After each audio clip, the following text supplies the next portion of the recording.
Hello guys, हमारे channel पर आपका स्वागत है। अगर आपको वीडियोस पसंद आ रही हैं तो प्लीज़ लाइक करें, कमेंट करें और शेयर करें। अगर आपने चैनल को अभी तक सब्सक्राइब नहीं किया है तो प्लीज़ चैनल को सब्सक्राइब करें। जशन के मुंह से अपने लिए आहू सुनकर आहान की आंखें बड़ी हो गई। उसने बड़ी ही तिरछी नज़रों से जशन की तरफ देखा तो जशन मुस्कुराया और बोला, क्या हुआ?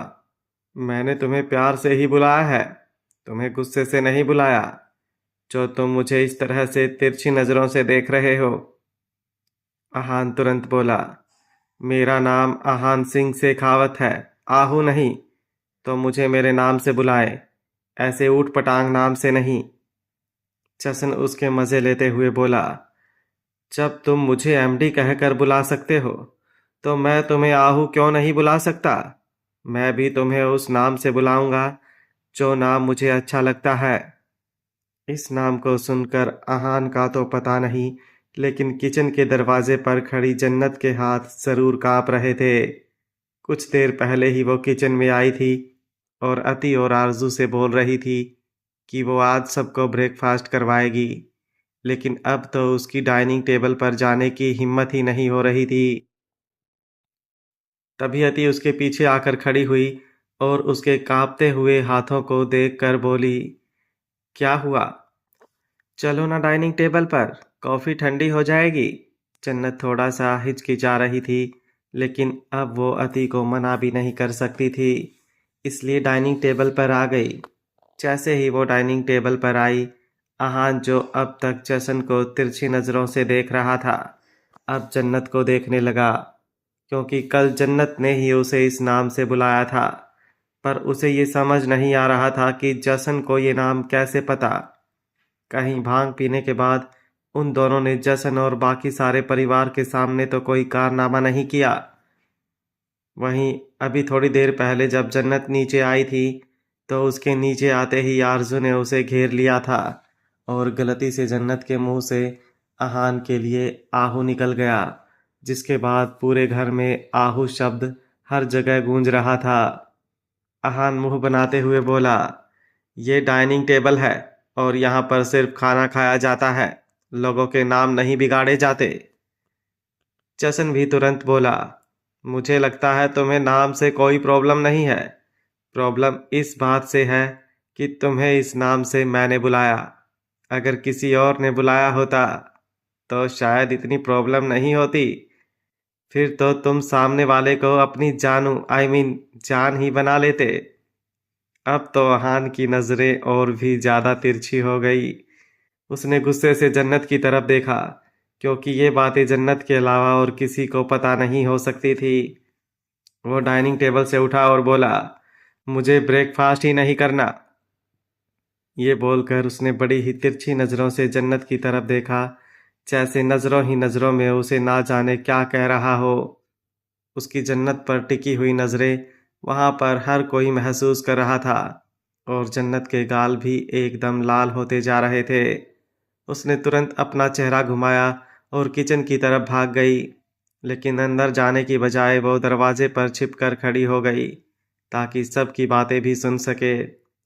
जन्नत के किचन में जाते ही आहान भी तुरंत वहां से चला गया। उसके जाने के बाद अति ने जसन को घूरा और बोली, ये आपने क्या किया जसन जी?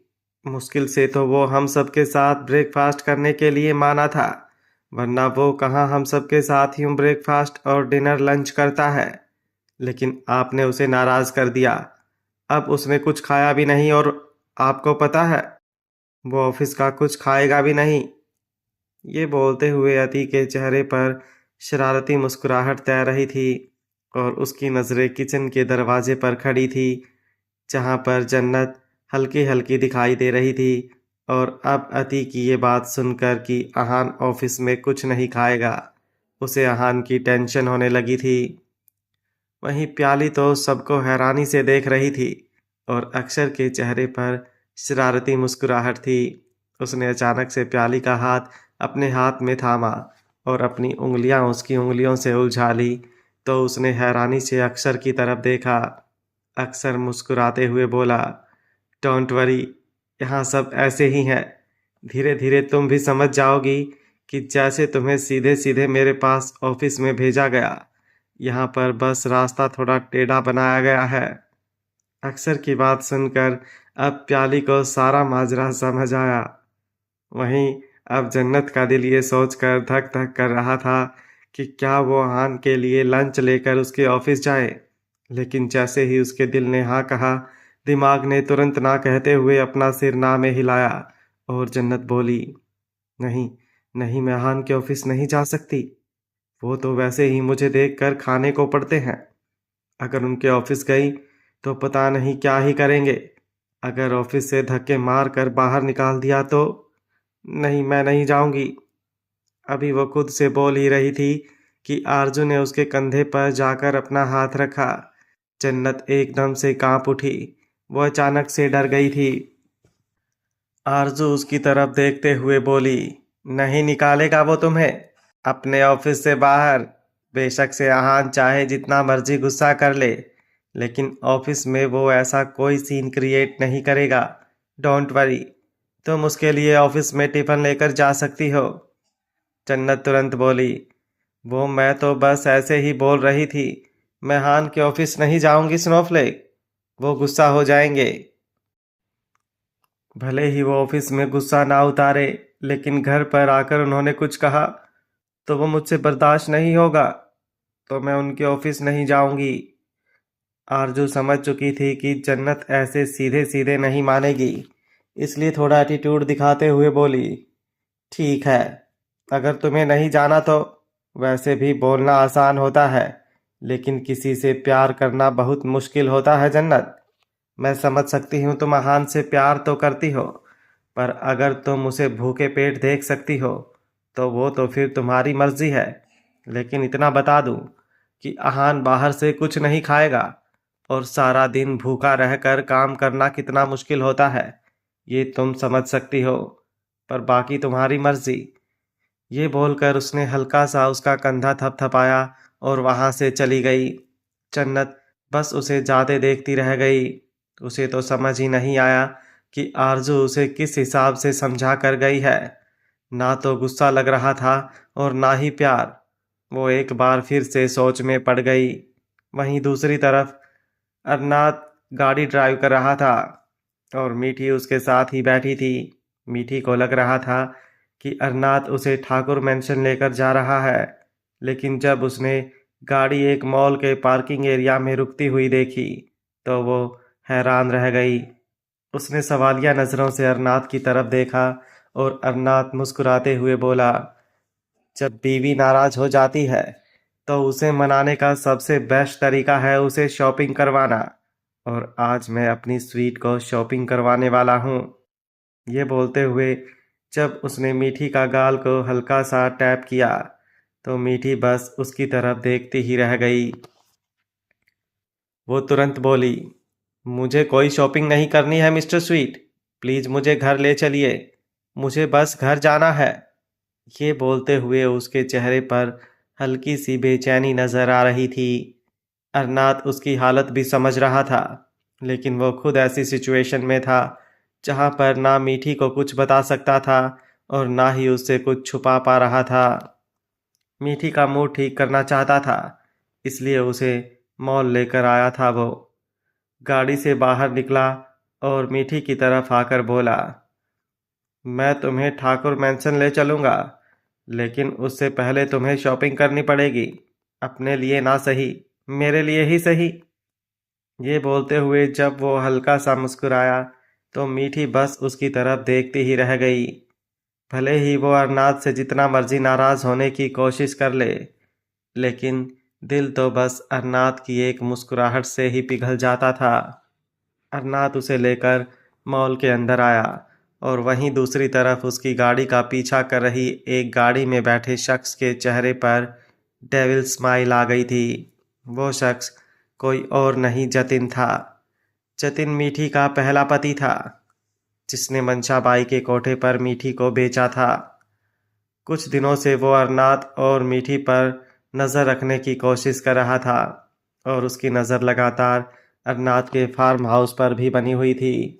और जब कल रात अरनाथ मीठी को अपने फार्म हाउस पर लेकर आया तो उसका मन कर रहा था कि अभी इसी वक्त फार्म हाउस के अंदर जाए और मीठी को अपने साथ लेकर बाहर आ जाए। लेकिन फार्म हाउस की सिक्योरिटी इतनी ज़्यादा तगड़ी थी कि वो कुछ कर ही नहीं पाया। हालांकि जब अरनाथ कहीं जाता था तो उसके साथ उसके बॉडीगार्ड्स की टीम भी रहती थी, लेकिन आज जब वो मीठी को लेकर फार्म हाउस से बाहर निकला तो उसके बॉडीगार्ड की टीम उसके साथ नहीं थी और अब जतिन इसी मौके का फ़ायदा उठाना चाहता था। मीठी का हाथ पकड़ के अरनाथ उसे मॉल के अंदर लेकर आया और उसे एक ज्वेलरी शॉप पर लेकर गया। हालांकि मीठी के पास काफ़ी ज्वेलरी थी जो उसे अरनाथ ने भी दी थी और मन्नत ने भी, लेकिन अरनाथ ने मीठी की पसंद से उसे कोई ज्वेलरी नहीं लेकर दी थी। तो आज वो यही करने वाला था। वो उसे एक ज्वेलरी स्टोर पर लेकर आया और उन लोगों को मीठी के लिए एक पेंडेंट और एक चैन दिखाने के लिए कहा। मीठी अरनाथ की तरफ देखे जा रही थी। अरनाथ उन डिज़ाइंस को बहुत ध्यान से देख रहा था पर उसे कोई भी पसंद नहीं आ रहा था। तभी मीठी बोली, क्या हम इसे कस्टमाइज़ करवा सकते हैं? आई मीन बोलते बोलते वो अचानक से रुक गई और उसकी बात सुनकर अरनाथ के चेहरे पर मुस्कुराहट तैर गई। वो मीठी का मतलब समझ चुका था। वो तुरंत सेल्स गर्ल्स की तरफ देखते हुए बोला, आप ए और एम नाम के साथ कस्टमाइज्ड डिज़ाइंस दिखा दीजिए। उस सेल्स गर्ल ने मुस्कुराते हुए अपना सिर हाँ में हिलाया और फिर कुछ यूनिक डिज़ाइन अरनाथ और मीठी को दिखाए जो कि बाद में कस्टमाइज होने वाले थे। मीठी ने एक बेहद खूबसूरत डिज़ाइन सेलेक्ट किया और अरनाथ ने उसे ही फाइनल कर दिया। उसके बाद उसने कुछ एक्सक्लूसिव डायमंड रिंग मीठी के लिए देखी। मीठी अरनाथ की तरफ देखते हुए बोली, आप आज ही सारी शॉपिंग करवा देंगे क्या मुझे? अरनाथ मुस्कुराते हुए बोला, अब अपनी नाराज़ बीवी को मनाने के लिए इतना तो कर ही सकता हूँ। मीठी तुरंत बोली, ये सब आप इसलिए कर रहे हैं क्योंकि मैं आपसे नाराज़ हूँ? अरनाथ ने उसके चेहरे को अपने हाथों में थामा और बोला, बिल्कुल भी नहीं, ये सब तो ऐसे ही कुछ चीज़ हैं, लेकिन तुम जानती हो मेरे पास एक रियल डायमंड है जो मुझे मेरी जान से भी ज़्यादा प्यारा है। मीठी हैरानी से बोली, रियल डायमंड मतलब? अरनाथ ने मुस्कुराते हुए उसके चेहरे की तरफ देखा और बोला, तुम तुम हो मेरा रियल डायमंड।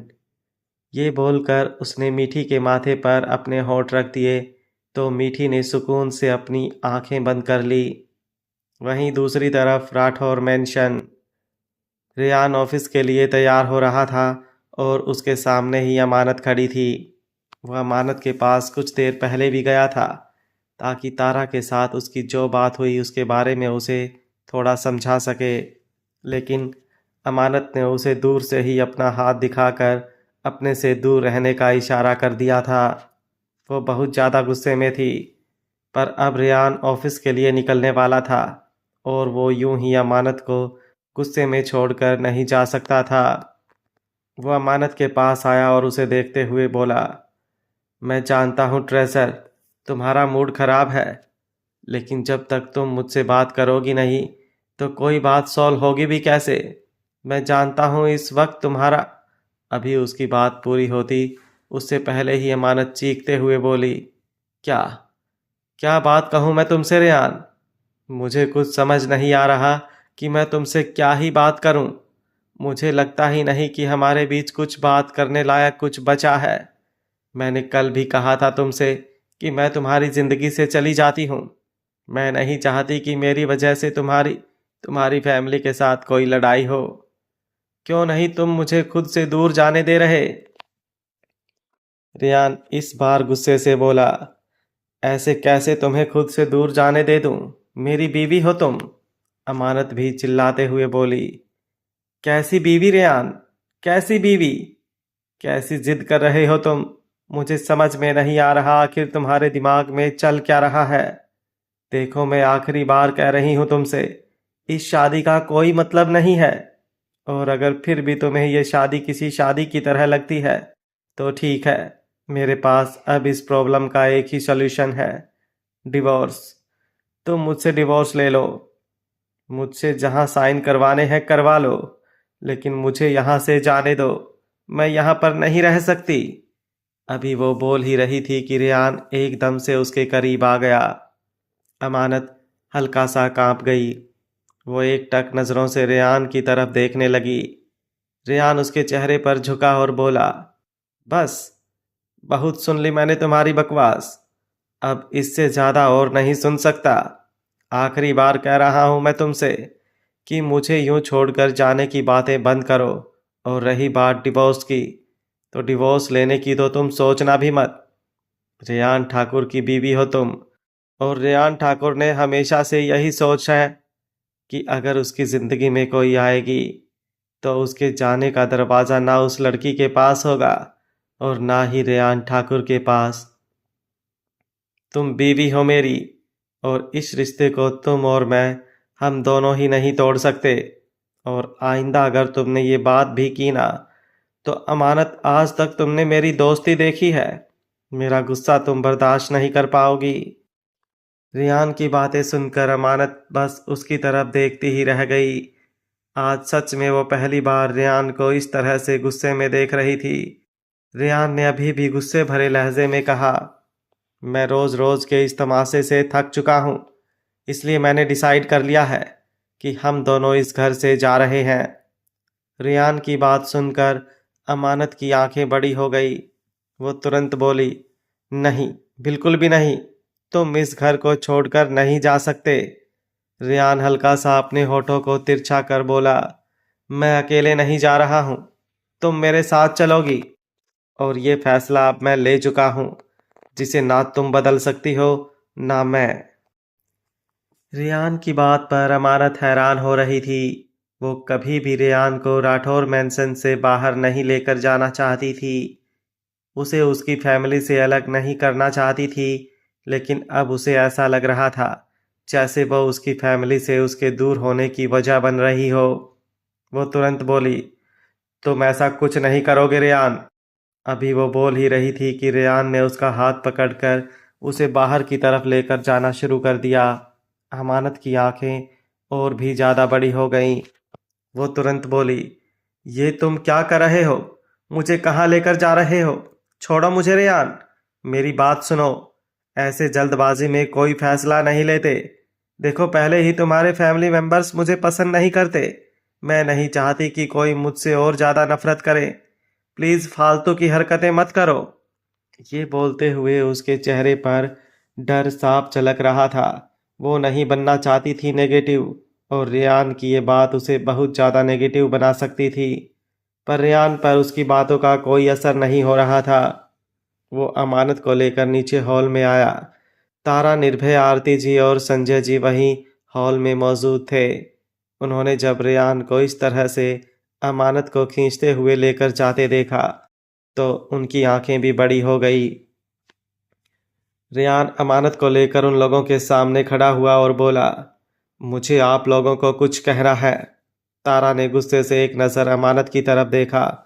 वो कुछ बोलती उससे पहले ही निर्भय बोला, बताओ रेयान, क्या कहना चाहते हो तुम? निर्भय की बात सुनकर रेयान ने एक नज़र अमानत की तरफ देखा। अमानत अभी भी रिक्वेस्ट भरी नज़रों से उसे देख रही थी, जैसे वो कह रही हो कि प्लीज़ रेयान, कुछ मत कहना। तारा के एक्सप्रेशंस देखकर ही अमानत को डर लग रहा था। भले ही वो कितनी ही ज़िद्दी और मुंह फट क्यों ना थी, लेकिन तारा उससे बहुत बड़ी थी, और जिस तरह की उसकी मन्नत के साथ बॉन्डिंग थी, वो सच में तारा की बहुत रिस्पेक्ट करती थी। ऐसा नहीं था कि तारा उससे प्यार नहीं करती थी, बस उन दोनों के बीच दूरियां तब आई जब तारा को ये महसूस होने लगा कि अमानत की वजह से रेयान परेशान हो रहा है। निर्भय रेयान की तरफ देखते हुए बोला, बताओ रेयान, क्या कहना चाहते हो तुम? अमानत रेयान की तरफ देखते हुए धीरे से बोली, प्लीज़ रेयान। ये बोलते हुए उसकी आंखों में नमी तैरने लगी थी।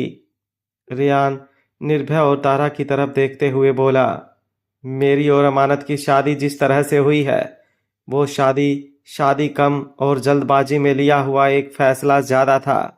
लेकिन अब मैं उस फैसले को पूरी तरह से परमानेंट बनाना चाहता हूँ।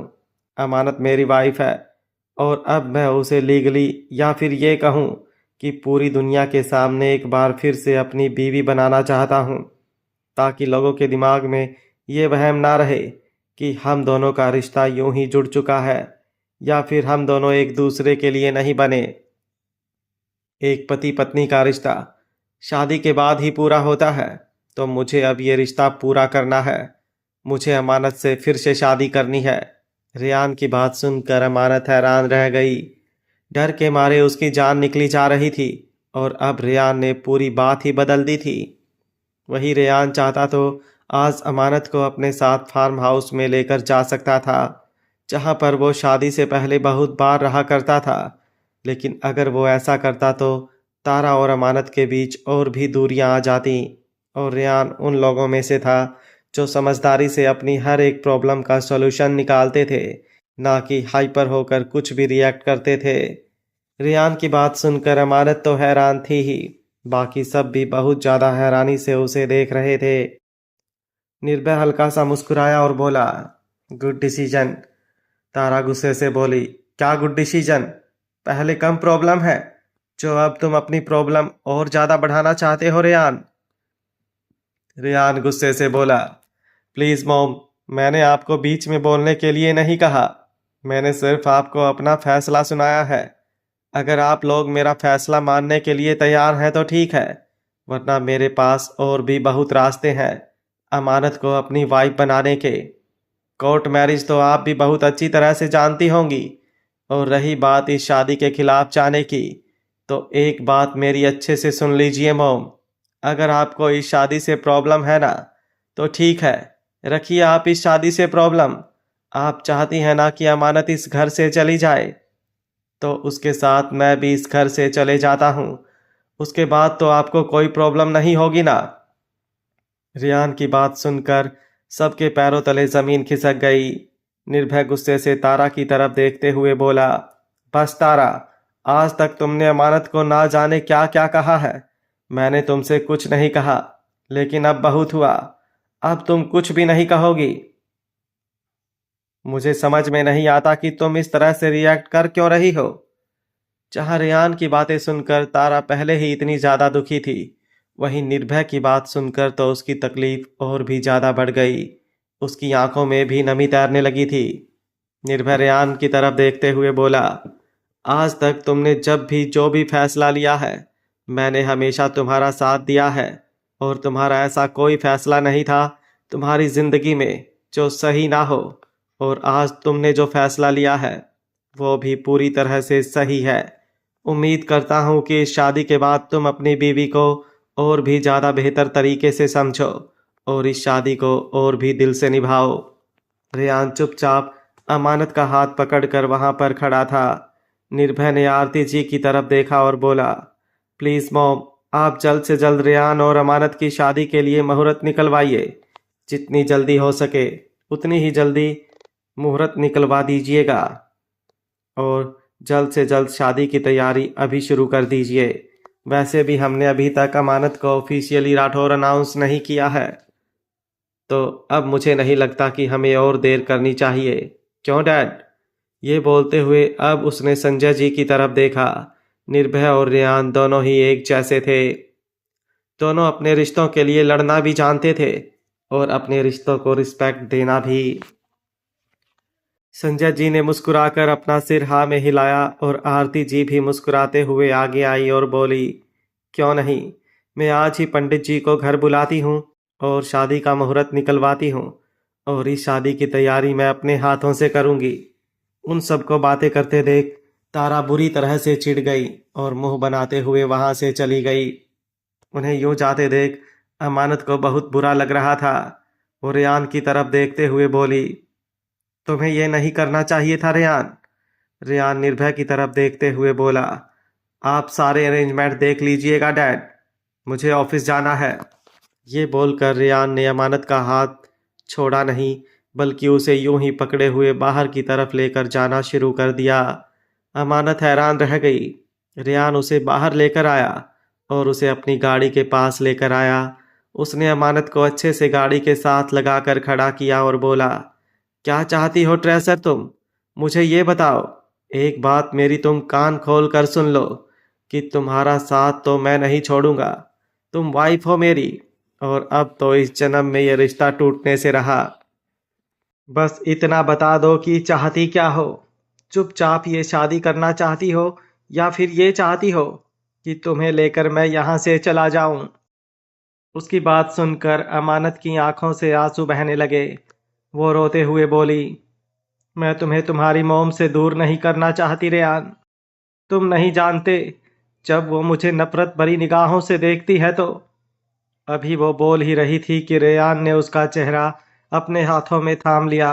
अमानत का दिल धक सा रह गया। रेयान अपने अंगूठे से उसके आंसू पोंछते हुए बोला, मेरी अमानत को कब से इस चीज से फर्क पड़ने लगा कि उसे कौन कैसी नजरों से देख रहा है। मेरी ट्रेजर को तो कभी इन चीजों से फर्क नहीं पड़ता था, और अगर फर्क पड़ भी रहा है तो तुम तो अमानत हो, वो जो किसी के दिल को भी एक पल में जीत लेती थी। तो मोम के साथ तुम ऐसा क्यों नहीं कर पा रही हो ट्रेजर? हस्बैंड वाइफ होने से पहले हम दो दोस्त थे। वो दोस्त जो दोनों एक दूसरे के बहुत करीब थे। मेरे सीक्रेट मैं तुम्हें बताता था तो तुम्हारे सीक्रेट्स मुझे पता होते थे। विवेक, तुमने विवेक के बारे में भी किसी को नहीं बताया था, सिर्फ मुझे पता था। तो अब हम दोनों के बीच वो बॉन्डिंग क्यों नहीं है? क्यों तुम अपने दिल की बातें मुझे नहीं बताती? अभी वो बोल ही रहा था कि अमानत तुरंत से बोली, तो तुम भी मुझे अपने दिल की बातें कहाँ बताते हो रेयान? तुमने मुझे अभी तक नहीं बताया कि तुम किससे प्यार करते हो। मुझे तो नहीं करते, तो फिर कौन है वो? ये बोलते हुए अमानत के चेहरे पर एक बेचैनी सी झलक रही थी, जैसे अगर रेयान ने नाम लिया तो शायद अमानत का दिल ही टूट जाएगा। समझ तो नहीं आ रहा था, लेकिन जिस तरह का इंसान रेयान था, कोई भी इंसान ऐसा हो ही नहीं सकता था कि उसे प्यार ना कर पाए। अमानत अट्रैक्ट तो उसकी तरफ होने लगी थी, लेकिन दिल इस बात को कबूल नहीं कर रहा था। उसका सवाल सुनकर रेयान की नज़रें भी एक पल के लिए उस पर से हट गई थी, और उसके हाथ भी अमानत के चेहरे पर ढीले होने लगे थे। उसकी आंखों के सामने जन्नत का चेहरा घूमने लगा था, और दिल जोरों से धक धक करने लगा था। भले ही वो अमानत को जितनी मर्जी प्यार से ट्रीट करे, लेकिन दिल में तो अभी भी जन्नत के नाम की धड़कन थी। अमानत ने जब उसे अपने से नजरें चुराते हुए महसूस किया तो बड़ी ही मायूसी से बोली, तुम्हें पता है रेयान, जब पहले मैं तुमसे कोई सवाल पूछती थी ना, तो तुम मुझे तुरंत उसका जवाब दे देते थे। लेकिन अब तुम्हारे पास कोई जवाब नहीं होता, और तुम्हारी चुप्पी ही मेरा सबसे बड़ा जवाब होती है। पता नहीं क्यों मुझे पहले कभी इस चीज़ से प्रॉब्लम नहीं हुई कि तुम्हारी ज़िंदगी में कौन है कौन नहीं। मैं जानना चाहती थी, ताकि जिस लड़की से बात करने की तुम्हारी हिम्मत नहीं हो रही है, मैं उस लड़की से बात कर सकूं। लेकिन अब मेरे दिल में कुछ अलग ही चल रहा है।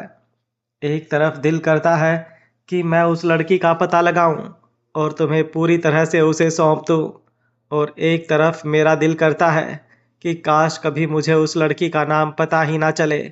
काश वो लड़की कभी मेरे सामने ना आए। मुझे तुमसे इसके अलावा और कुछ नहीं कहना। ये बोलकर अमानत ने रेयान को धक्का दिया और वहां से चली गई। रेयान उसका सवाल सुनकर एकदम शॉक्ड हो गया था। अमानत की बातों का जो मतलब वो समझ रहा था, वो उसे बहुत बेचैन करने लगा था। उसने तुरंत पलटकर अमानत की तरफ देखा, जो आंसू पोंछते हुए अंदर की तरफ जा रही थी, लेकिन उसकी हिम्मत ही नहीं हुई अमानत के पीछे पीछे जाने की। वो अपनी गाड़ी में आकर बैठा, और उसने तुरंत गाड़ी स्टार्ट कर दी ताकि कोई उसे वहां पर देख ना ले। वो गाड़ी ड्राइव तो कर रहा था, लेकिन गाड़ी से ज़्यादा तेजी से उसकी धड़कनें चल रही थी। उसने जोर से अपना हाथ स्टेयरिंग पर मारा और तड़पते हुई आवाज में बोला, क्यों क्यों आई तुम मेरी जिंदगी में जन्नत? क्यों आई तुम? जब तुम्हें मेरा होना ही नहीं था, तो तुम मेरी मोहब्बत बनी भी क्यों? क्यों मेरे दिल को तुम्हारे बिना चैन नहीं? क्यों मेरे दिल को तुम्हारे बिना सुकून नहीं? तुम मोहब्बत थी मेरी, लेकिन अब सिर्फ तड़प हो मेरी। वो तड़प जो मुझे तकलीफ तो दे रही है और शायद किसी और की भी तकलीफ बन जाए। क्यों तुम मेरी जिंदगी में आई जन्नत? क्यों आई तुम मेरी जिंदगी में? ये बोलते हुए उसकी आंखों में नमी तैर रही थी। उसने एक झटके से अपनी गाड़ी रोकी और अपना सिर हल्का सा ऊपर की तरफ कर पीछे सीट से टिकाया और एक बार फिर से जन्नत का चेहरा उसकी आंखों के सामने घूमने लगा। वो थोड़ी कांपती हुई आवाज में बोला, बस बहुत हुआ। मैं इस तड़प के साथ नहीं जी सकता जन्नत। वादा किया था तुमसे कि तुम्हारे अलावा कभी अपनी आंखों में भी किसी और को नहीं बसने दूंगा। लेकिन अब मैं तुम्हारी तस्वीर अपनी इन आंखों से हमेशा हमेशा के लिए निकाल दूंगा। और उसका एक ही सॉल्यूशन है, मेरी और अमानत की शादी और मेरा उस शादी में आगे बढ़ना। अब इस दिल से मुझे मेरी जन्नत। ये बोलते बोलते वो अचानक से रुक गया और एक गहरी सांस लेकर फिर से बोला, जन्नत को निकलना होगा, सिर्फ और सिर्फ जन्नत। अब मेरी नहीं हो तुम। ये बोलकर उसने एक बार फिर से एक गहरी सांस ली। वहीं दूसरी तरफ मॉल में अरनाथ और मीठी अभी भी एक दूसरे का हाथ पकड़े हुए घूम रहे थे। आज तो जैसे अरनाथ ने डिसाइड कर लिया था कि उसका पूरा दिन वो मीठी के साथ एंजॉय करते हुए बीतने वाला है। तभी मीठी उसकी तरफ देखते हुए बोली, मिस्टर स्वीट। अभी उसने इतना बोला ही था कि अरनाथ ने तुरंत उसकी तरफ देखा। उसका चेहरा हल्का सा मायूस और झुका हुआ था, तो अरनाथ की नजरें उस पर थोड़ी गहरी हो गई। वो तुरंत बोला, क्या हुआ? मीठी थोड़ा हिचकिचाते हुए बोली, वो मुझे। अरनाथ तुरंत बोला, वॉशरूम जाना है क्या? मीठी ने अपना सिर ना में हिलाया। अरनाथ ने उसके माथे पर अपनी उंगलियां रखी और हल्का सा पीछे की तरफ धकेलते हुए बोला, एक तो जो बातें मुझे तुम्हारे मुंह से सुननी नहीं होती वो तो तुम चपड़ चपड़ करके बोलती रहती हो, और जो बात बोलने की होती है उसे बोलने में तुम्हें इतनी शर्म आती है कि मुझे लगता है कि तुम धरती पर नहीं शर्म के किसी गड्ढे में डूबी हुई हो। अरनाथ की शिकायत सुनकर मीठी को एकदम से हंसी आ गई और उसे हंसते हुए देखकर अरनाथ के चेहरे पर मुस्कुराहट। वो मीठी की तरफ देखते हुए बोला, अच्छा, जाओ, वहां सामने ही वॉशरूम है, मैं यही तुम्हारा इंतजार कर रहा हूँ। मीठी ने अपना सिर हाँ में हिलाया और वॉशरूम एरिया की तरफ चली गई। वो वॉशरूम में आई और कुछ देर बाद वॉशरूम से फ्रेश होकर वो बाहर की तरफ आई तो एक लड़का वॉशरूम के बिल्कुल बाहर खड़ा था और उसे बड़ी ही इंटेंस नज़रों से देख रहा था।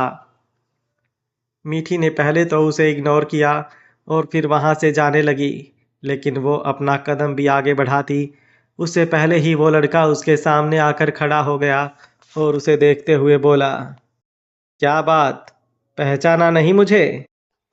मीठी अपने सामने खड़े शख्स को देखकर हैरान थी। हालांकि उस शख्स के चेहरे पर मुस्कुराहट थी जो बता रही थी कि वो मीठी को बहुत अच्छी तरह से जानता है, लेकिन मीठी उसे पहचान नहीं पा रही थी। मीठी के चेहरे पर सवालिया एक्सप्रेशंस देखकर वो शख्स एक बार फिर से बोला, क्या हुआ, अब भी नहीं पहचाना क्या मुझे? मीठी असमंजस भरे एक्सप्रेशन के साथ बोली, नहीं, मैंने नहीं पहचाना आपको। आप कौन हैं? वो शख्स कोई और नहीं, जतिन था। जतिन, जिसने पहले मीठी को अपने प्यार के जाल में फंसाया, शादी की और फिर उसे मंशाबाई के कोठे पर बेच दिया। जतिन मुस्कुराया और बोला, मुझे नहीं पता था मेरी मीठी मुझे इतनी जल्दी भूल जाएगी। उस शख्स के मुंह से अपना नाम सुनकर मीठी की आंखें और भी ज्यादा बड़ी हो गई। वो लड़खड़ाती हुई जुबान के साथ बोली, आपको मेरा नाम कैसे पता? वो शख्स मीठी की कमर पर अपना हाथ रखकर उसे अपने करीब खींचते हुए बोला, तुम्हारा ऐसा कुछ भी नहीं है मीठी जो मुझे ना पता हो। पता नहीं तुम मुझे कैसे भूल गई, लेकिन मुझे तो लगा था कि तुम बेशक से सब कुछ भूल जाओ, लेकिन मुझे नहीं भूलोगी। हमारा वो प्यार, हमारी वो शादी, हमारा एक दूसरे से बेइंतहा मोहब्बत करना, एक दूसरे का साथ, वो तुम कभी नहीं भूलोगी। लेकिन तुम तो सब कुछ भूल गई। बहुत अच्छी तरह से समझ रहा हूं मैं कि तुम मुझे क्यों भूल गई। मीठी का गला सूखने लगा था और होंठ फड़फड़ाने लगे थे। उसकी आंखों में नमी तैर रही थी। वो आज तक अपना अतीत पता लगाने की कोशिश कर रही थी, लेकिन उसे कुछ भी पता नहीं चल रहा था। अरनाथ उसे कुछ बात ही नहीं बता रहा था और एक शख्स आकर अब उसे अपना अतीत बता रहा था। इस बात ने ही उसका दिल कांपने पर मजबूर कर दिया था। मीठी कुछ बोलती उससे पहले ही जतिन बोला, मैंने नहीं सोचा था मीठी कि तुम्हारे लिए भी पैसे इतने मैटर करेंगे कि मुझे भूल कर तुम किसी और की हो जाओगी। मैंने तुमसे सच्चा प्यार किया था, सच्ची मोहब्बत की थी। तुम्हारे लिए ना जाने मैंने क्या क्या किया। और जब तुमने मुझसे मांगा कि मैं अपने पैरों पर खड़े हो जाऊं, तो मैं तुम्हें छोड़कर मेहनत करने बाहर फौरन गया। लेकिन अब जब मैं वापस आया तो तुम किसी और की हो गई, या यूं कहूं कि किसी और ने तुम्हें मुझसे छीन लिया। क्या सच में मैं तुम्हें याद नहीं?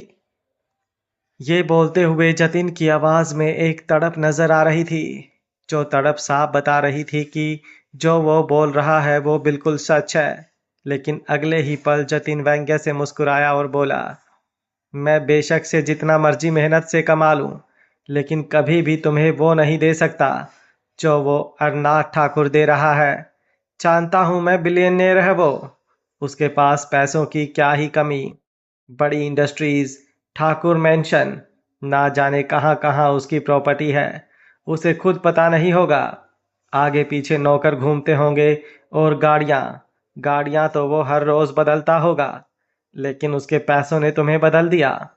इस चीज की उम्मीद मुझे नहीं थी मीठी। तुमने मेरा दिल तोड़ दिया। मीठी परेशान होते हुए बोली, मैंने ऐसा कुछ नहीं किया। मैं तो आपको जानती भी नहीं। मुझे आप याद नहीं। जतिन उसे गहरी नजरों से देखते हुए बोला, ओह रियली? मैं तुम्हें याद नहीं? तो ठीक है। मानता हूं कि तुम्हारा दिमाग मुझे भूल सकता है, क्योंकि मुझे पता चला है तुम्हारे एक्सीडेंट के बारे में। एक्सीडेंट होने के बाद तुम्हारी याददाश्त चली गई और तुम्हें कुछ याद नहीं। लेकिन तुम्हारा दिल तो मुझे नहीं भूल सकता। तुम खुद पूछो अपने दिल से कि तुम्हें मैं याद हूं या नहीं। आंखें बंद करो अपनी और मुझे याद करने की कोशिश करो। अगर मैं तुम्हें याद नहीं आया तो मैं चुपचाप यहाँ से चला जाऊंगा। लेकिन अगर तुम्हें तुम्हारी बंद आंखों से मेरा चेहरा दिखाई दे तो वादा करो मुझसे कि तुम मुझसे दूर नहीं जाओगी। उसकी बात सुनकर मीठी के होश उड़ गए। भला वो ऐसे कैसे कोई वादा कर सकती थी? वो तुरंत बोली, नहीं, मैं ऐसा कुछ नहीं करूंगी। मैं मेरे मिस्टर स्वीट। उसकी बात पूरी होती उससे पहले ही जतिन बोला, हाँ, बहुत अच्छी तरह से जानता हूँ। तुम तुम्हारे मिस्टर स्वीट से प्यार करती हो। आखिर करोगी भी कैसे नहीं? उसके पास इतना पैसा, इतनी धन दौलत जो है। लेकिन मीठी, क्या तुम्हारे लिए पैसा ही सब कुछ था? अगर ऐसा था तो तुमने मुझे उम्मीद भी क्यों दी? क्यों मेरे साथ एक रिश्ते में आई, जिस रिश्ते में हमारा एक वजूद भी है, एक निशानी भी है? क्यों तुमने मेरे साथ इतना बड़ा धोखा किया? मेरे साथ तो किया किया तुमने तो उस नन्ही। अभी वो बोल ही रहा था कि बाहर से अरनाथ की आवाज आई, मीठी, तुम बाहर आ रही हो या नहीं? कितना वक्त हो गया है तुम्हें अंदर गए? जल्दी आओ ना स्वीट, मैं तुम्हारा इंतजार कर रहा हूं। अरनाथ की आवाज सुनकर मीठी एकदम से कांप गई। जतिन तिरछी मुस्कुराहट के साथ मीठी की तरफ देखते हुए बोला, देखो, आ गया वो तुम्हें एक बार फिर से मुझसे दूर करने। अब तुम एक बार फिर उसके साथ चली जाओगी और मैं वहीं रह जाऊंगा जहां मैं पहले था। तुमने मेरे साथ बहुत गलत किया है मीठी। इसके लिए मैं कभी तुम्हें माफ नहीं करूंगा। और मेरे साथ तुमने जो किया है वो तो किया, लेकिन तुमने हम दोनों के प्यार की निशानी के साथ जो किया है वो वो तो तुमने और भी ज्यादा गलत किया है। उसकी बात सुनते हुए मीठी की आंखें बड़ी हो चुकी थी। उसे समझ नहीं आ रहा था जतिन किस बारे में बात कर रहा है, लेकिन दिल कुछ कुछ अंदाजा लगाकर ही बुरी तरह से कांप रहा था। उसे डर था कि कहीं कुछ ऐसा तो नहीं जो उसकी पूरी जिंदगी ही बदल दे। अरनाथ के कदमों की आहट जब अंदर की तरफ आई तो मीठी ने डर से कांपना शुरू कर दिया। उसे अरनाथ के गुस्से से डर लगता था। हालांकि वह खुद बहुत गुस्से वाली थी, लेकिन अरनाथ का गुस्सा उससे भी बहुत ज्यादा हाई लेवल पर होता था। वो अरनाथ को रोकने के इरादे से बोली, मैं आ रही हूँ मिस्टर स्वीट, मैं अभी आ रही हूँ। ये बोलकर मीठी बाहर की तरफ जाने लगी। तभी जतिन उसका हाथ पकड़कर उसे रोकता है और बोला, तुम बेशक से चली जाना मीठी, मैं तुम्हें रोकूंगा नहीं, लेकिन मैं तुम्हें कुछ देना चाहता हूँ। मीठी हैरानी भरी नजरों से उसकी तरफ देखने लगी। जतिन ने इसे वापस दीवार के साथ लगाया और फिर उसके चेहरे पर झुककर उसके माथे पर अपने होंठ रख दिए। अरनाथ के अलावा किसी और की छुअन को अपने ऊपर बर्दाश्त कर ही मीठी एकदम से सुन्न पड़ गई। उसे बहुत अजीब लग रहा था। जतिन उसकी तरफ देखते हुए बोला, प्यार देना था मुझे तुम्हें अपना, वो दे दिया, अब बाकी तुम्हारी मर्जी। तुम जब चाहे मेरे पास वापस आ सकती हो, मुझे हमेशा तुम्हारा इंतजार रहेगा। ये बोलकर जतिन जल्दी से वहां से चला गया और मीठी बस उसे जाते देखती रह गई। उसकी धड़कनें तेजी से बढ़ी हुई थी और सांसों ने भी एक अलग शोर मचा रखा था। जब काफी देर तक मीठी वॉशरूम से बाहर नहीं आई, तो अब अरनाथ खुद वॉशरूम के अंदर की तरफ आया। जैसे ही उसने मीठी को यूं दीवार से लगे देखा, उसकी आंखें बड़ी हो गईं। वो तुरंत उसके पास आया और बोला, क्या क्या हुआ तुम्हें? तुम ठीक तो हो ना स्वीट? तुम ऐसे एकदम सुन सी होकर क्यों खड़ी हो? किसी ने कुछ कहा क्या? ये बोलते हुए अरनाथ पूरे वॉशरूम एरिया की तरफ देख रहा था। जहां पर सभी वॉशरूम बंद थे, वहां पर कोई और लड़की और कोई और स्टाफ भी नहीं था। वो एक बार फिर से मीठी की तरफ देखते हुए बोला, बताओ ना स्वीट, आखिर प्रॉब्लम क्या है? तुम्हें इतना वक्त क्यों लग रहा था? और तुम ऐसे अजीब सा रिएक्ट क्यों कर रही हो? अचानक ही मीठी अरनाथ के सीने से लग गई और मायूसी से बोली, मेरी तबीयत ठीक नहीं है मिस्टर स्वीट, प्लीज़ यहाँ से चलिए, मुझे अब यहाँ पर अच्छा नहीं लग रहा। अरनाथ हैरानी से उसे देखने लगा, लेकिन इस वक्त उसे इस बात से कि मीठी की हालत ऐसे क्यों है, इस बात की ज़्यादा फिक्र थी कि मीठी की हालत ऐसी है। उसने तुरंत मीठी को अपनी बाहों में समेट लिया और बोला, ठीक है, तुम्हें अगर अच्छा नहीं लग रहा तो हम यहाँ से चलते हैं। वैसे भी सारी शॉपिंग हो गई है और मैं नहीं चाहता कि मेरी स्वीट ज़्यादा परेशान हो, क्योंकि उसे परेशान करने का हक सिर्फ मेरा है। ये बोलते हुए उसने मीठी को खुद से अलग किया और फिर उसके चेहरे को अपने हाथों में थाम लिया। मीठी नजर उठाकर उसके चेहरे की तरफ देखने लगी। अरनाथ भी उसकी आंखों में देखते हुए बोला, बताओ ना मीठी, ये हक सिर्फ मेरा है ना, तुम्हें परेशान करने का, तुम्हें शर्तें करने का और तुम्हें प्यार करने का सिर्फ मेरा हक है ना तुम पर? उसकी बात सुनकर मीठी की धड़कन एक बार फिर से बढ़ गई थी, लेकिन इस बार कुछ अजीब से ही एहसास हुए। उसने अपना सिर हल्का सा हाँ में हिलाया और अरनाथ ने उसके चेहरे को अपने हाथों में और ज्यादा कसकर उसके होठों पर अपने होठ रख दिए और एक बार फिर से उसे अपने सीने से लगा लिया। मीठी की आंखों में नमी तैर गई। वहीं दूसरी तरफ शेखावत मेंशन, जन्नत इस वक्त किचन में थी और अहान के लिए उसका फेवरेट लंच बना रही थी। हालांकि उसने पहले सोचा था कि वो अहान के ऑफिस नहीं जाएगी, क्योंकि अहान के ऑफिस जाना मतलब शेर की गुफा में जाना, और शेर की गुफा में जाने के बाद इंसान कहाँ ही जिंदा लौटता है। पर जब उसने अति और आरजू की बातें सुनी, तो उसका दिल बेचैन हो उठा। वो नहीं चाहती थी कि अहान भूखा रहे। ऑफिस जाने के चक्कर में तो वो आज अपने कॉलेज भी नहीं गई थी और अब वो खुद अहान के लिए उसका फेवरेट खाना बना रही थी, जो कभी अहान ने तो उसे नहीं बताया था, लेकिन बस जन्नत को पता था। जब उसने पोहा बनाया तो उसमें एक सर्वेंट जाकर अनार के कुछ दाने डालने लगी। जन्नत ने तुरंत उस सर्वेंट को रोका और बोली, ये आप क्या कर रही हैं? वो सर्वेंट बिल्कुल नॉर्मल होकर बोली, पोहा में अनार डाल रही हूँ। जन्नत थोड़े गुस्से से बोली, आपको पता है ना अहान को अनार से एलर्जी है, वो अनार नहीं खाते। तो फिर? जन्नत की बात सुनकर उस सर्वेंट को अचानक से याद आया कि हाँ, अहान को तो एलर्जी है। जन्नत एक बार फिर से बोली, प्लीज आगे से इस बात का ध्यान रखिएगा। अहान को अनार से बहुत ज्यादा एलर्जी है। उसकी किसी भी डिश में प्लीज इसे यूज मत कीजिए।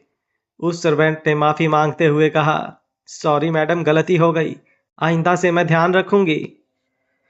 जन्नत हल्का सा मुस्कुराई, इट्स ओके, बस प्लीज आगे से ध्यान रखिएगा।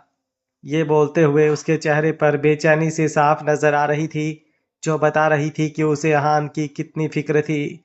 तभी आरजू वहां पर आई और बोली, कोई मुझसे कह रहा था कि वो अहान को छोड़कर चला जाएगा क्योंकि अहान उसे पसंद नहीं करता।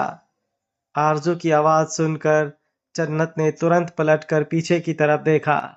आरजू मुस्कुराते हुए उसके पास आई और बोली, तुम्हें पता है, मैं हमेशा इसी बात को लेकर फिक्रमंद रहती थी कि मेरे हान की जिंदगी में क्या कभी कोई ऐसा आएगा जो खुद से ज्यादा उसकी फिक्र करे, क्योंकि अहान तो अपनी फिक्र करने से रहा। लेकिन अब मेरी हर चिंता दूर हो गई है। अब ऐसा लग रहा है जैसे मुझे तो अहान की फिक्र करने की जरूरत नहीं। और आज एक बात और कहूं तुमसे, आइंदा कभी मत कहना कि तुम अहान को छोड़कर चली जाओगी। तुम तो अहान को छोड़कर चली जाओगी, लेकिन तुम्हारे दिल में अहान के लिए जो है ना, वो तुम कभी नहीं निकाल पाओगी। और जब दो रिश्ते दिल से जुड़े हो ना, तो बेशक से वक्त क्यों ना लग जाए, लेकिन वो एक तो होकर रहते हैं। आरजू अपनी बात कहकर चली गई थी और जन्नत उसकी बात के बारे में सोच रही थी।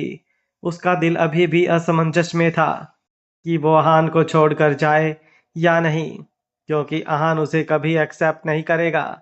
ये अब वो अपने दिल ही दिल मान चुकी थी, लेकिन जब खुद का दिल मजबूर हो तो कोई क्या ही कर सकता है। उसने वो टिफिन पैक किया और शेखावत मेंशन के पार्किंग एरिया में आकर गाड़ी में बैठ गई। उसे बस अब किसी भी तरह अहान तक ये टिफिन पहुंचाना था। हालांकि उसने सोच लिया था कि वो ये टिफिन देने जरूर जाएगी, लेकिन अहान के सामने नहीं जाएगी। पर जहां अति और आरजू जैसी शातिर खिलाड़ी हों, वहां पर जन्नत जो किसी अभी तक खेलना शुरू भी नहीं कर पाई, उसकी क्या ही औकात। जैसे ही जन्नत शेखावत इंडस्ट्रीज में पहुंची, वो गाड़ी से बाहर निकली और गार्ड की तरफ आकर बोली, क्या आप ये टिफिन मिस्टर आहान शेखावत के पास पहुंचा देंगे? वो क्या है ना, चली तो उनके पास मैं भी जाती, लेकिन मुझे कॉलेज जाना है। वो गार्ड ने एक नज़र जन्नत की तरफ देखा और फिर थोड़ा सा मुंह बनाते हुए बोला, सॉरी मैडम, लेकिन मेरा काम तो सिर्फ दरवाजे पर रखवाली करना है। ये टिफिन इधर उधर करने का काम मेरा नहीं है। प्लीज आप किसी और को बोल दीजिए। ये बोलकर वो दरवाजे की तरफ बढ़ गया और जन्नत उसकी तरफ देखती ही रह गई। अगर किसी ने शेखावत फैमिली के मेंबर के सामने ऐसा एटीट्यूड दिखाया होता, तो अब तक वो जॉब से क्या, मुंबई से ही निकल जाता। लेकिन जन्नत का दिल तो जन्नत का था, उसे कहाँ किसी को कुछ कहना आता था। वो परेशानी से भरा हुआ चेहरा लेकर आगे की तरफ आई और वहां पर इधर उधर नजर घुमाते हुए ढूंढने लगी कि काश कोई मिल जाए जो उसका टिफिन अहान तक पहुंचा दे। लेकिन दूर दूर तक उसे कोई नजर ही नहीं आ रहा था। वो लिफ्ट के अंदर आई और टॉप फ्लोर का बटन दबाया, जहां पर अहान और जसन का कैबिन था, क्योंकि तक्षक का कैबिन लास्ट सेकंड फ्लोर पर था और अक्सर ड्रीम इंडस्ट्रीज संभालता था। लिफ्ट का दरवाज़ा खुला और जन्नत अहान के कैबिन से कुछ ही दूरी पर बने हुए कैबिन में आई, जहां पर अहान का पर्सनल असिस्टेंट होता था। लेकिन अब उस कैबिन में कोई था ही नहीं। जन्नत मुंह बनाते हुए बोली, अहान क्या छुट्टी वाले दिन ऑफिस आए हैं? कोई ऑफिस में नजर ही नहीं आ रहा। क्या मुझे ही अहान के कैबिन में जाना होगा? प्लीज भगवान जी बचा लीजिएगा। ये बोलकर वो अहान के कैबिन की तरफ आई और फिर दरवाज़ा खोला तो नज़र सीधा अहान पर गई, जो चेयर पर बैठा अपना काम कर रहा था। जैसे ही अहान ने उसे देखा, उसकी आंखें बड़ी हो गई। जन्नत 100 की स्पीड में अंदर आई और टेबल पर टिफिन रखते हुए बोली, वो आप टिफिन नहीं करके आए थे तो मैं खुद आपको ब्रेकफास्ट देने आ गई। टिफिन खत्म करके खाना वापस भिजवा दीजिएगा। अब मैं चलती हूँ। ये बोलकर वो तुरंत कैबिन के दरवाजे की तरफ घूम गई और वहां से बाहर जाने लगी। लेकिन तभी आहान ने उसे रोका। रुको ना जानू। उसके मुंह से अपने लिए जानू सुनकर जन्नत की आंखें बड़ी हो गई। उसकी हिम्मत नहीं हो रही थी पलट कर आहान की तरफ देखने की भी। लेकिन जल्दी ही उसे आहान के कदम अपनी तरफ बढ़ते हुए महसूस हुए। उसके कदमों की आहट सुनते हुए वो पूरी तरह से आहान उसके पास आया और उसकी कमर पर अपना हाथ रखकर उसे हल्का सा अपनी तरफ खींचते हुए बोला, क्या हुआ? तुम इतना हड़बड़ा क्यों रही हो? जन्नत, जिसका चेहरा अभी भी दरवाजे की तरफ था, क्योंकि आहान ने उसे पीछे से खींचा था, तो उसकी पीठ आहान के सीने से लगी थी। वो एकदम नॉर्मल बिहेव करते हुए बोली, नहीं, मैं क्यों हड़बड़ाऊंगी? मुझे मुझे तो कुछ नहीं हुआ। मैं बिल्कुल ठीक हूँ। आहान बड़े ही अंदाज से बोला, वो तो मैं जानता हूँ। मेरी जानू बिल्कुल ठीक है। मेरी जानू को क्या ही हो सकता है? जन्नत का गला सूखने लगा। वो कांपती हुई आवाज में बोली, ये आप क्या बोले जा रहे हैं? मैं कोई जानू नहीं हूँ। मेरा नाम जन्नत है। आहान तुरंत बोला, लेकिन मैंने तुम्हारा नाम जानू रखा है, बड़े ही प्यार से। अब मैं तुम्हें जन्नत बुलाऊंगा क्यों? तुम्हें कोई प्रॉब्लम है क्या? जन्नत एक बार फिर से कांपती हुई आवाज में बोली, ये आप कैसी बातें कर रहे हैं आहान? आप मुझे इस नाम से क्यों बुलाएंगे? प्लीज आप ऐसी हरकतें करना बंद कर दीजिए। ये आप पर बिल्कुल भी सूट नहीं करती। आहान गुस्से से बोला, हाँ, ये हरकतें मुझ पर सूट करेंगी भी कैसे? क्योंकि ये हरकतें तो तुम्हारी हैं, तो तुम पर ही सूट करेंगी, है ना? जन्नत उसकी बात सुनकर अब हैरान हुई।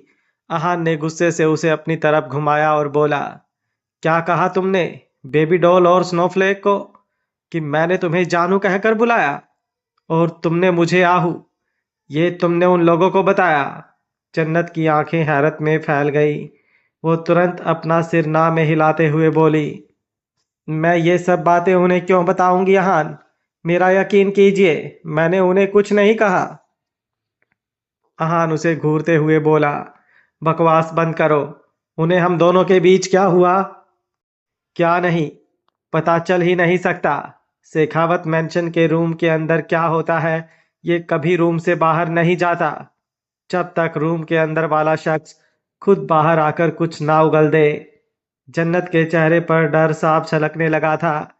गलती तो उससे हुई थी, लेकिन उसे नहीं पता था कि आहान इतना ज्यादा गुस्सा करेगा और सब लोग जन्नत और आहू का इतना बड़ा सीन बना देंगे।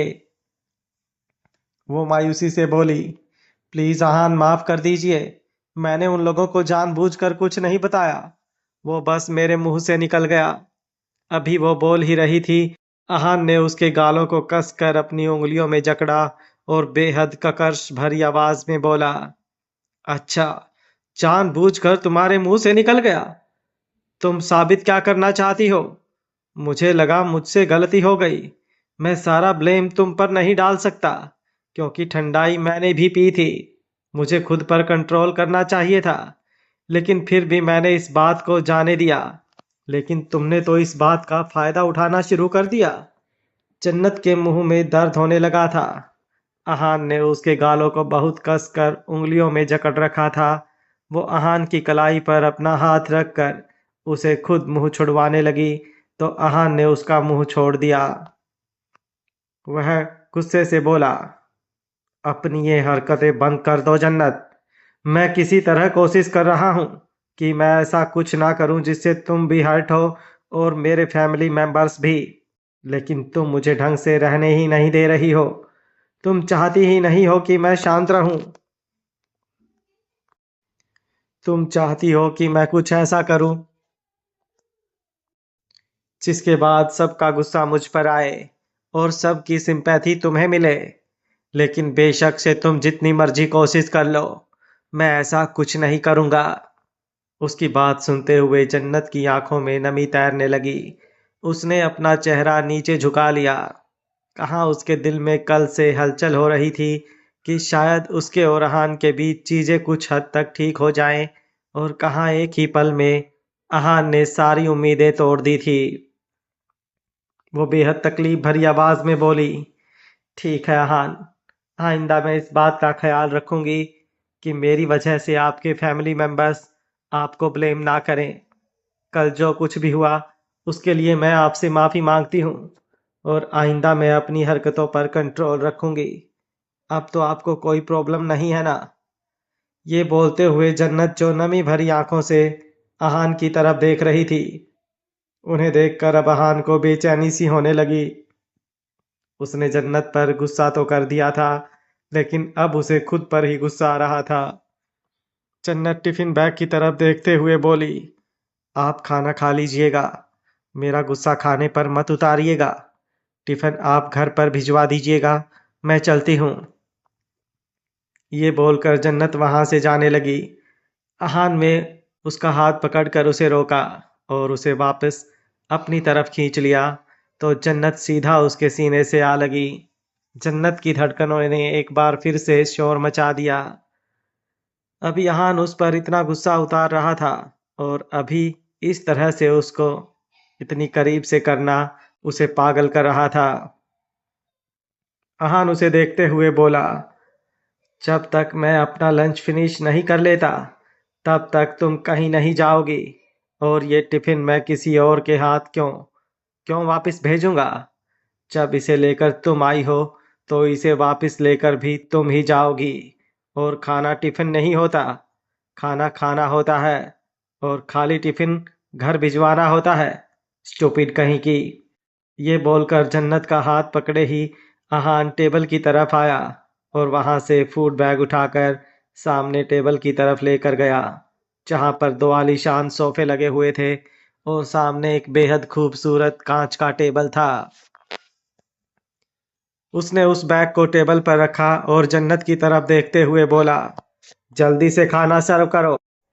जन्नत ने मुंह बनाया, लेकिन वो मुंह इसलिए नहीं था क्योंकि अहान ने उसे खाना सर्व करने के लिए कहा, बल्कि इसीलिए था क्योंकि अहान उससे बहुत ही ज्यादा बेरुखी से बात कर रहा था। जन्नत ने बैग में से टिफिन निकाला और खाना टेबल पर सर्व करने लगी। अहान अपनी तिरछी नजरों से कभी जन्नत को देख रहा था तो कभी टेबल पर सर्व खाने को, जिसमें पोहा, दाल, सब्जी और रोटी थी, जो कि स्पेशली डाइट के हिसाब से बनाई हुई थी। तभी अहान की नज़र वहीं टिफिन के एक बॉक्स पर नीचे की तरफ लगी हुई स्लिप पर गई। उस स्लिप को देखते हुए अहान की नज़रें थोड़ी तिरछी हो गई। उस बॉक्स में पोहा था, तो अहान ने सबसे पहले उस पोहे को उठा लिया। जन्नत हैरानी से उसकी तरफ देखते हुए बोली, पहले आप पोहा खाएंगे क्या? अहान तुरंत बोला, तो मुझे मत बताओ मुझे क्या खाना है और क्या नहीं। जन्नत मुंह बनाते हुए बोली, लड़ने के अलावा आपको और कोई काम नहीं है क्या? सारा दिन लड़ते रहते हैं, कभी इंसान प्यार से भी बात कर सकता है? इतने प्यार से आपके लिए अपने हाथों से खाना बना कर लेकर आई हूँ, लेकिन तारीफ तो मुझे नहीं मिलेगी, पर इसके बदले में भर भर ताने जरूर मिलेंगे। मैं ही बेवकूफ थी जो पता नहीं क्या क्या उम्मीद कर लेती हूँ कि। बोलते हुए जन्नत का चेहरा मायूस हो गया था। अहान ने उसे गुस्से भरी नजरों से देखा तो जन्नत तुरंत से चुप हो गई और अपना चेहरा झुकाकर बैठ गई। अहान ने उस पोहे वाले बॉक्स को अच्छे से देखा और उसमें से एक चम्मच पोहा खा लिया। पोहा सच में बहुत ज़्यादा टेस्टी था, और अहान साफ समझ सकता था कि ये पोहा शेखावत मेंशन के ना ही किसी सर्वेंट ने बनाया है और ना ही अति आरजू ने। उसकी नज़र एक बार फिर से जन्नत पर गई और उसने पोहे वाले बॉक्स के नीचे चिपकी हुई स्लिप को उतारा। उस स्लिप पर लिखा था, काश मैं भी पोहा होती आहू तो आप मुझे पोहे की तरह प्यार से खाते। गुस्से में आप बिल्कुल भी अच्छे नहीं लगते। मुझे वैसे देखिए ना, जैसे आप इस पोहे को देख रहे हैं। वो स्लिप पढ़कर अहान की आंखें बड़ी हो गई। उसने तुरंत जन्नत की तरफ देखा, जो बार बार अपनी नजरें ऊपर की उठाकर अहान की ओर देख रही थी, लेकिन उसका सड़ा हुआ चेहरा देखकर वापस अपनी नजरें नीचे झुका लेती। अहान गुस्से से बोला। How dare you. जन्नत घबराते हुए बोली। अब क्या हुआ? अब क्या कर दिया मैंने? अहान गुस्से से बोला। ये पोहा। उससे आगे कुछ बोलता उससे पहले ही जन्नत अपनी जगह से उठी और बोली। सच में अहान, मैं ही बेवकूफ़ हूँ जो आपके लिए ये सारा खाना अपने हाथों से बनाकर लेकर आई और आपको प्यार से खिलाने का सोचा, जबकि प्यार का तो हम दोनों के बीच कोई नामो निशान ही नहीं है। मैं ही पागल हूँ। मुझे ये बेवकूफ़ी करनी ही नहीं चाहिए थी। लेकिन अब मैं अपनी गलती सुधार रही हूँ। मैं जा रही हूँ यहाँ से। आपको टिफ़िन वापस देना हो तो दे दीजिएगा, वरना शेखावत मेंशन में एक टिफ़िन कम हो जाएगा तो कोई प्रलय नहीं आ जाएगी। ये बोलकर जन्नत तुरंत वहां से चली गई और अहान उसकी तरफ देखता ही रह गया। जन्नत की आंखों से आंसू बह रहे थे और अपने आंसू पोंछते हुए वो पार्किंग एरिया में आकर अपनी गाड़ी में बैठी और शेखावत इंडस्ट्रीज से बाहर निकल गई। अहान ने गुस्से से अपने माथे पर अपना हाथ रख लिया था। अब उसे समझ में आया कि ये शरारत किसकी थी। वो इरिटेट होते हुए बोला। Oh God, baby doll and snowflake, कभी कभी तो तुम दोनों बहुत हद कर देती हो। तुम दोनों की वजह से मैंने जन्नत पर अपना गुस्सा उतार दिया। पता नहीं कभी कभी मुझे हो क्या जाता है जो मैं इतना ओवर रिएक्ट कर देता हूँ। अब पता नहीं वो मुंह बनाकर तुम दोनों के पास वापस आएगी तो तुम दोनों अब उसे और क्या पाठ पढ़ाने वाली हो। बट जो भी हो, आई डोंट केयर। मैंने तो पहले ही सोच लिया था कि उससे दूर रहूंगा, लेकिन कल जो हुआ उसके बाद। बोलते बोलते वो चुप हो गया था।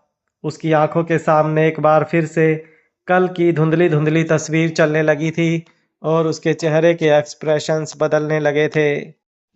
वहीं दूसरी तरफ शेखावत मेंशन में अति और आरजू हॉल में सोफे पर बैठी थी।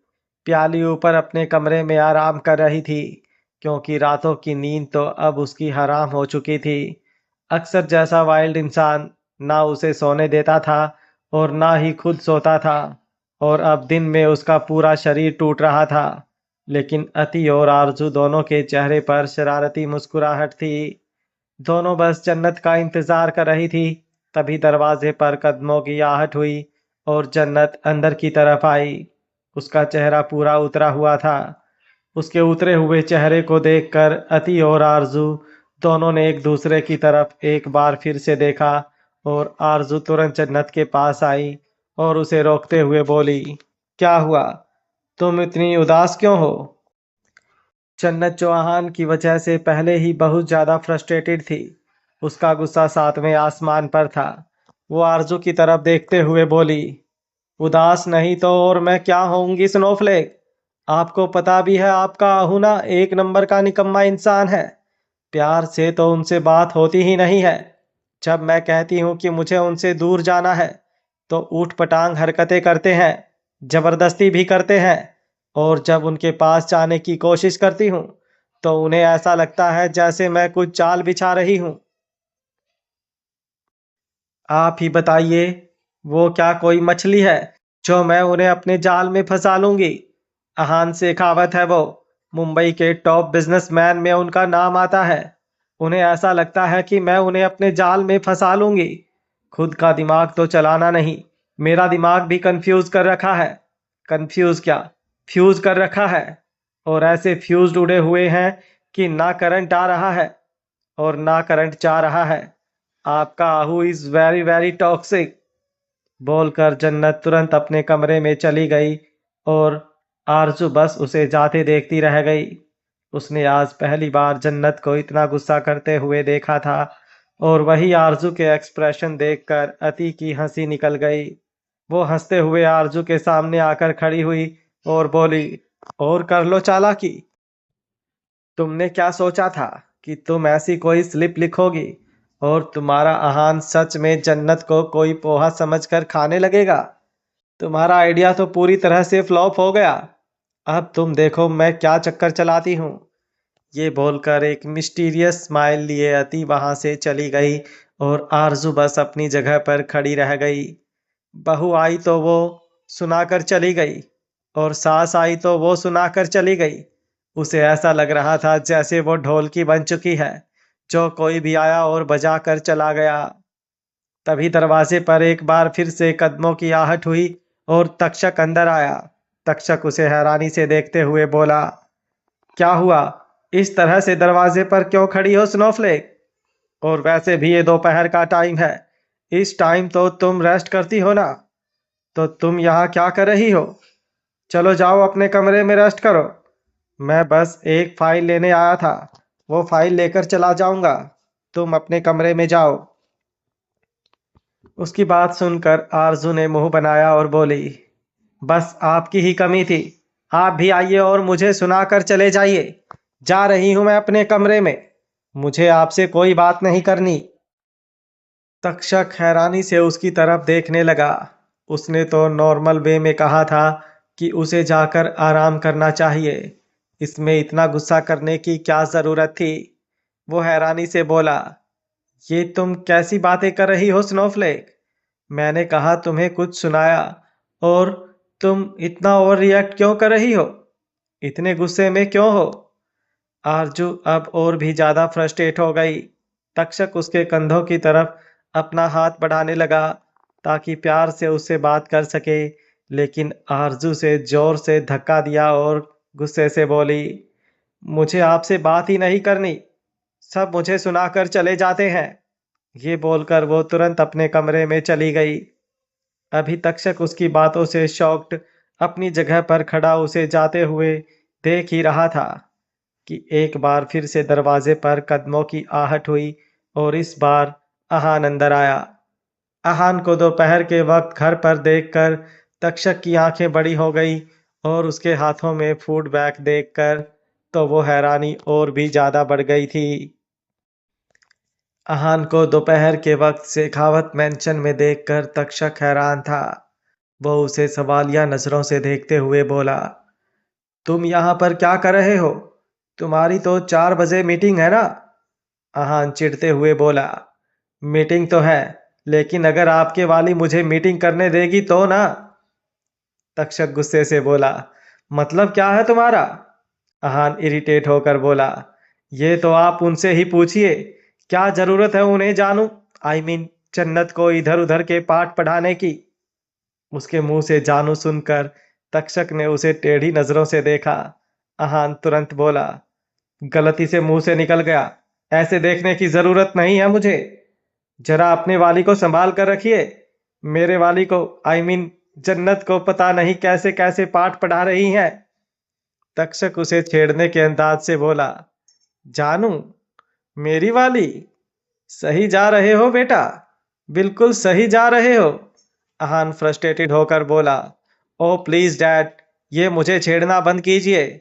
मैं कह रहा हूं ना, गलती से मेरे मुंह से निकल गया। ऐसा कुछ भी नहीं है जैसा आप सोच रहे हैं। तक्षक जिसे याद आया कि अभी अभी आरजू भी किस तरह से मुंह बनाते हुए गई है, वो समझ गया कि मामला जरूर इस मामले से जुड़ा हुआ है। वो तुरंत बोला, बाकी सब तो मुझे पता नहीं, लेकिन तुम्हारी वाली और तुम्हारी जानू के चक्कर में मेरा डिवोर्स जरूर हो जाएगा। जरा अपनी वाली को थोड़ा प्यार से रखो ताकि मेरे वाली मुझ पर कम गुस्सा करे। ये बोलकर तक्षक वहां से चला गया और अहान बस उसे जाते देखता रह गया। अब वो और भी ज्यादा गुस्से से तिलमिलाने लगा था। वो जन्नत के बारे में सोचते हुए बोला, तुम्हें तो मैं छोड़ूंगा नहीं।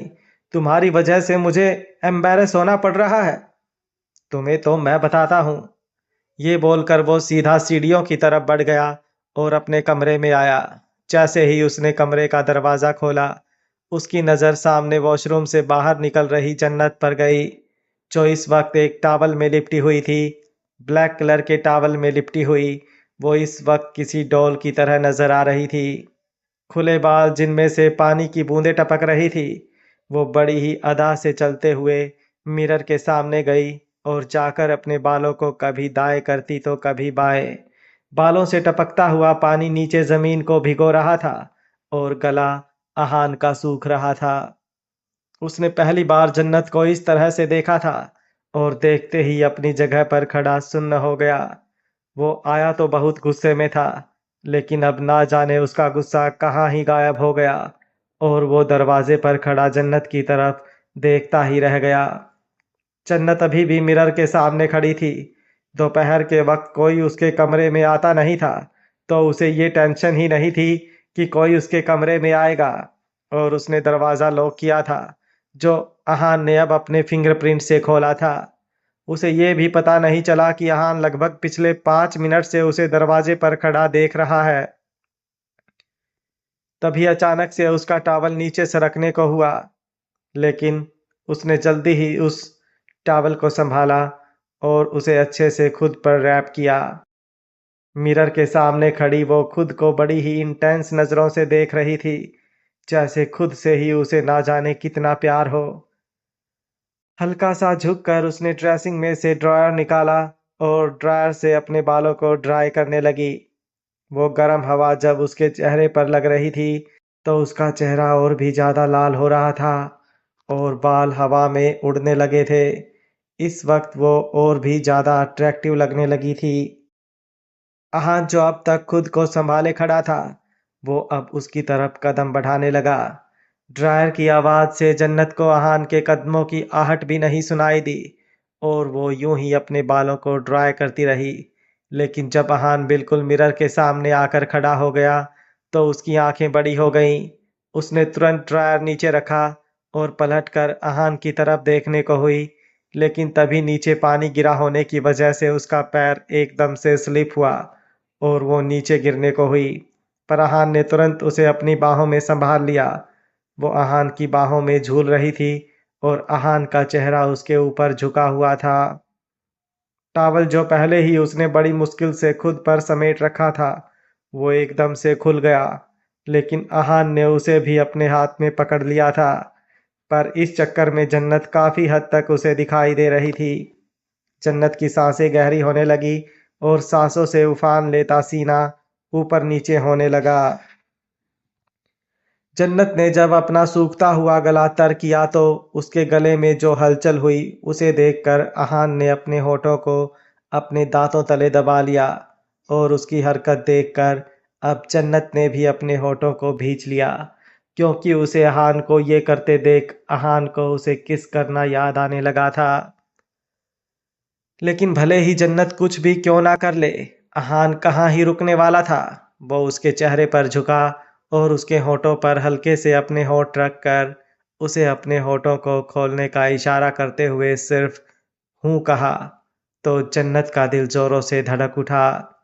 अहान ने अपने लोअर लिप से उसके लोअर लिप को हल्का सा नीचे की तरफ किया, तो जन्नत ने अपना अपर लिप अपने आप ही हल्का सा ऊपर की तरफ कर लिया और जो होठों का किवाड़ खुला, तो होठों का होठों से मिलना तो तय था।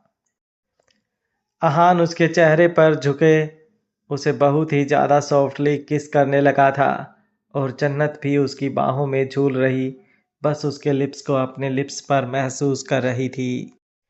लेकिन उसकी क्या हिम्मत कि वो अहान को रिस्पॉन्स दे दे। कहीं रिस्पॉन्स दे दिया तो अहान ये ना कह दे कि उसने जानबूझकर अहान को अपने जाल में फंसाया और उसे किस करने लगी। पर तभी अहान ने उसे किस करते हुए भी एक बार फिर से हूँ की आवाज़ की, तो जन्नत उसे थोड़ा थोड़ा रिस्पॉन्स देने लगी। अहान के चेहरे पर अपने आप ही मुस्कुराहट तैरने लगी, ये सोचकर कि कोई उसके इशारे को भी इतनी अच्छी तरह से समझ सकता है। अब दोनों ही एक दूसरे को बेतहाशा चूमे जा रहे थे और दोनों में से कोई भी रुकने का नाम नहीं ले रहा था। पर जन्नत की यूं उसकी बाहों में झूलते हुए कमर दर्द होने लगी थी, इसलिए वो धीरे धीरे खुद ब खुद को ऊपर की तरफ उठाने लगी, तो उसे किस करते हुए ही अहान ने अपनी गोद में उठा लिया। जन्नत एकदम शौक रह गई, ऐसा उसने इमेजिन भी नहीं किया था और अभी भी अहान उसके होठों को बेतहाशा चूमे जा रहा था, जबकि जन्नत पूरी तरह से उसकी गोद में सिमटी हुई थी। उसे यूं ही अपनी गोद में लेकर अहान सीधा बेड पर आ गया और उसे बेड पर लिटा दिया।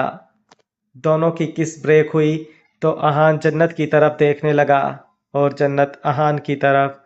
जन्नत का चेहरा ड्रायर की गर्म हवा की वजह से लाल हुआ था, लेकिन अब उसका चेहरा एकदम सुर्ख लाल हो गया था और होंठ बेहद गुलाबी। अहान की नज़रें अब जन्नत के होठों से हटी और उसकी गर्दन पर जाने लगी तो वो उसकी गर्दन पर झुकने लगा। लेकिन तभी अचानक से जन्नत बोली, आप यहाँ क्या कर रहे हैं अहान? और ये सब?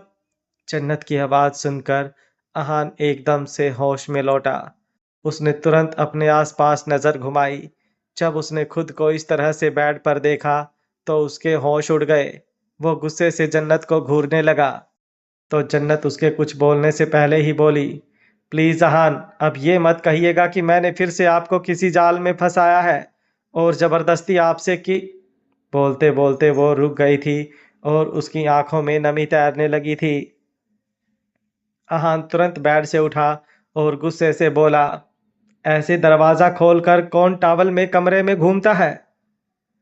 जन्नत भी बेड से उठी और जल्दी से बोली, दरवाजा बंद किया था मैंने, बाकायदा लॉक लगाया था, जिसे आपके अलावा और कोई खोल ही नहीं सकता था। अहान तिरछी नजरों से देखते हुए बोला, मतलब तुम चाहती थी कि मैं दरवाजा खोलकर अंदर आऊं? जन्नत हैरानी भरी नजरों से बोली, आप ऐसा सोच भी कैसे सकते हैं अहान? और मुझे क्या पता था कि आप घर आएंगे? मैं तो खुद टिफिन देने आपके पास गई थी ताकि आपको घर ना आना पड़े, और अब आप घर आ गए तो इसमें मेरी क्या गलती? और अगर आपको इतनी ही प्रॉब्लम है तो जब आपने मुझे टॉवल में देखा था तो तुरंत दरवाजा वापस बंद करके चले जाना चाहिए था। आप अंदर क्यों आए? और अंदर आए ही तो मुझे इस तरह से देखा क्यों? और देखा भी तो फिर मुझे किस करने की क्या जरूरत थी? ये बोलते हुए जन्नत उसे घूर रही थी, जैसे सच में उसे उसके सवालों के जवाब चाहिए हों। और जन्नत को इतना बोलते हुए देख अहान एकदम से हड़बड़ा गया था। वो गुस्से से बोला, अब तुम मुझे बताओगी कि मुझे मेरे कमरे में जाना आना है या नहीं? तुम मुझे बताओगी कि मुझे तुम्हें देखना है या नहीं? बहुत अच्छी तरह से जानता हूं कि मेरी नज़रों को खुद पर महसूस करने के लिए पागल होती हो, मेरी नज़रों के लिए तड़पती रह जाती हो। इसलिए तो मेरे सामने इस तरह से टॉवल में अभी तक खड़ी हो। अब अहान की बात सुनकर जन्नत वापस होश में आई। उसने तुरंत अपने सीने को अपने हाथों से कवर किया और अपना चेहरा झुकाकर बोली, वो मैं। आगे के शब्द उसे समझ ही नहीं आ रहे थे। वो तुरंत वहां से वॉशरूम एरिया की तरफ जाने लगी कि तभी अहान ने उसके पेट पर अपना हाथ रखकर उसे रोका और पीछे की तरफ खींचते हुए उसकी पीठ को अपने सीने से लगा लिया। अहान की इस हरकत पर जन्नत की धड़कन एकदम से रुक गई। अहान ने उसके सूखे हुए बालों को उसके कंधों से हटाया और फिर उसके कंधे पर अपना चेहरा टिकाकर बोला, वैसे तुम काफी स्मार्ट हो। उसके मुंह से ये बात सुनकर जन्नत की आंखें बड़ी हो गई और वो पलटकर अहान की तरफ देखने लगी। अहान उसे तिरछी नजरों से देखते हुए बोला, जो बात मैंने कहीं भी नहीं, सिर्फ इशारा किया और तुमने समझ लिया। अब इससे ज़्यादा स्मार्टनेस कहाँ ही होगी? पर यह बताओ, क्या मेरे अलावा किसी और को किस किया है क्या तुमने? अहान की बात सुनकर जन्नत के चेहरे पर मुस्कुराहट तैरने लगी थी, लेकिन जब उसने उसकी पूरी बात सुनी तो उसका चेहरा एकदम एक्सप्रेशंस लेस हो गया और आंखों में नमी तैरने लगी। उसकी आंखों में नमी देखकर अहान की भौहें तन गई। उसने ऐसा भी कुछ नहीं कहा था कि वो अब एक बार फिर से रोने लगे। वो तुरंत वहां से जाने लगी तो अहान ने एक बार फिर से उसे पीछे की तरफ खींचा और बोला, अब इन आंखों में आंसू क्यों? अहान के सवाल पर जन्नत की आंखों में तैर रही नमी अब आंसू बनकर उसके गालों पर लुढ़क गई। उसकी पीठ एक बार फिर से उसके सीने से लगी हुई थी और वो दोनों ही एक दूसरे को सामने मिरर में देख सकते थे। अहान की बाहों में सिमटी हुई जन्नत की आंखों के आंसू भी अहान को साफ दिखाई दे रहे थे। तभी जन्नत बोली, तकरीबन 12 साल की थी अहान, जब पहली बार मुझे अपनी धड़कन अपने लिए नहीं किसी और के लिए धड़कते हुए महसूस हुई। मेरा बर्थडे था और अमानत दी ने आपको स्पेशली इनवाइट किया था। उस वक्त आप शायद 18 साल के थे। आपको पता है, हर एक बच्चे को ना अपने बर्थडे पर सबसे ज़्यादा क्रेज़ केक का होता है। उसके अलावा तो जैसे उसे अपने बर्थडे में और कुछ दिखाई नहीं देता। लेकिन उस बर्थडे पार्टी में ना, मेरी नज़र बार बार आपकी तरफ जा रही थी और उस दिन से ना इस जन्नत ने खुद को अहान की जन्नत मान लिया था। कभी किसी लड़के की तरफ नज़र उठाकर भी नहीं देखा मैंने। किसी के होठों को अपने होठों को छूने देना तो दूर की बात है, ये दिल और दिमाग तो उस वक्त आपका हो गया था और इस तन पर मैंने खुद से ही आपका नाम लिख दिया था। तो किसी और को किस, बोलते बोलते उसने अपनी बात अधूरी छोड़ दी थी और बिना एक पल वहां पर रुके तुरंत चेंजिंग रूम में चली गई। अहान उसकी बात सुनकर बस उसे जाते देखता रह गया। आज उसे पहली बार पता चला था कि जन्नत ने उसे कब, कैसे और किस नज़र से देखा और कैसे उसे उससे प्यार हुआ। पर पता नहीं क्यों ये सब बातें उसे दो अजीब सी फीलिंग दे रही थी। एक तरफ उसे गुस्सा भी आ रहा था क्योंकि जन्नत ने जो अमानत का नाम लिया, अहान अमानत के बारे में सोचने लगा था। और एक तरफ जन्नत की फीलिंग्स भी उसे एक अलग से बेचैनी दे रही थी। ये मालूम होना कि कोई आपको किस हद तक मोहब्बत करता है, ये फीलिंग हमेशा ही बहुत अलग होती है। उसने अपना सिर झटका और बोला, ये सब मैं क्या सोच रहा हूँ? मुझे इन फालतू की बातों को नहीं सोचना। I just hate this girl. और कहा था मैंने कि मैं खुद को इस लड़की से दूर रखूंगा, लेकिन पता नहीं इस लड़की में ऐसा है क्या जो मैं खुद ब खुद इसकी तरफ चला जाता हूँ। और आखिर ये मुझे हुआ क्या है? कितनी बार तुम्हें किस कर चुका हूँ? Oh God, I need to control myself. ये बोलते हुए उसने एक गहरी सांस ली और तुरंत कमरे से बाहर चला गया। वहीं दूसरी तरफ जन्नत चेंजिंग रूम में थी और आईने के सामने खड़ी थी। उसकी नज़र अपने होठों पर थी। उसने अपने होठों को हल्का सा उंगलियों से छुआ तो उसके होठों पर उसे दर्द महसूस हुआ। अहान ने सच में उसे काफ़ी लॉन्ग और डीप किस किया था। वो अपने होठों की तरफ देखते हुए बोली, मैंने कभी किसी और का ख्याल भी अपने दिल और दिमाग में नहीं आने दिया है अहान। और कभी आपके अलावा ना ही मेरे दिल में कोई आ सकता है और ना ही मैं कभी किसी और के बारे में सोच सकती हूँ। बेशक आप मुझसे प्यार करें ना करें, लेकिन ये जन्नत हमेशा अपने आहू से प्यार करती रहेगी। ये जानू सिर्फ और सिर्फ अपने आहू की है। ये बोलकर वो हल्का सा मुस्कुरा उठी और आंखों की नमी अभी भी बरकरार थी।